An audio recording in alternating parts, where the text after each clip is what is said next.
আসসালামু আলাইকুম রহমতুল্লাহি ওয়া বারাকাতুহু। এসকেএসএ কাউন্সিলিং সেন্টার থেকে আপনাদের সবাইকে অভিনন্দন জানাচ্ছি। আজকে আপনাদের সামনে একটি গল্প নিয়ে হাজির হয়েছি। সেই গল্পের শিরোনাম হচ্ছে বিলাসিতার কোনো শেষ নেই। আসলে আমরা সবাই মানসিক শান্তি আমরা পেতে চাই, শান্তি পেতে চাই। কিন্তু মানসিক শান্তি আসলে পাবো কিভাবে? তো আমরা বিলাসিতার জন্য আজকে একটি মোবাইল কিনলাম। আগামী বছর আরেকটি ব্র্যান্ড আসলো, আরেকটু আপডেট ভার্সন আসলো। আবার ওটা কিনলাম। এখন এটাতে শান্তি নেই। আবার আরেকটা কিনলাম, আবার আরেকটা কিনলাম। আমার একটা গাড়ি আছে। সেই গাড়ির দেখা গেল যে গাড়ির পরের বছর আরো আপডেট গাড়ি নেমেছে। আরেকটা আপডেট গাড়ি কিনলাম।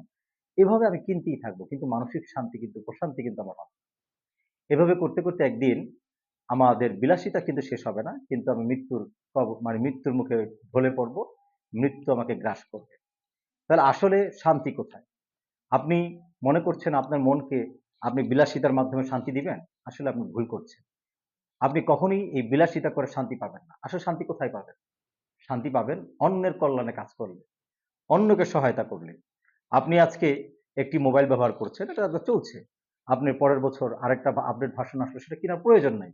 বরং আপনি যদি শান্তি পেতে চান, মানসিক শান্তি, প্রশান্তি লাভ করতে চান, তাহলে কি করতে হবে আপনাকে? বিলাসিতা নয়। আপনি ওই মোবাইল টাকা যেই টাকাটা দিয়ে আপনি মোবাইল কিনতেন অথবা যেই টাকাটা দিয়ে আপনি আরেকটা গাড়ি কিনতেন, যেই জিনিস দিয়ে আপনি আরেক জোড়া জুতো কিনতেন, সেই টাকাটা আপনি অন্যের কল্যাণে ব্যয় করেন। এমন একজন ব্যক্তির পিছনে ব্যয় করেন, এমন একটা জায়গায় ব্যয় করেন যেন আপনাকে প্রজন্ম ধরে, ধরে এই উপকার আপনি উপভোগ করতে পারেন।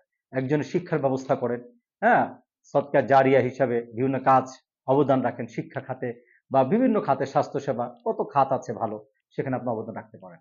যদি আপনি এটা করতে পারেন, তাহলে আপনি প্রকৃত প্রশান্তি লাভ করবেন।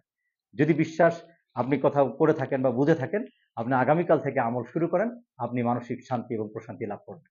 জি, সবাই ভালো থাকবেন। আসসালামু আলাইকুম ওয়া রাহমাতুল্লাহি ওয়া বারাকাতুহু।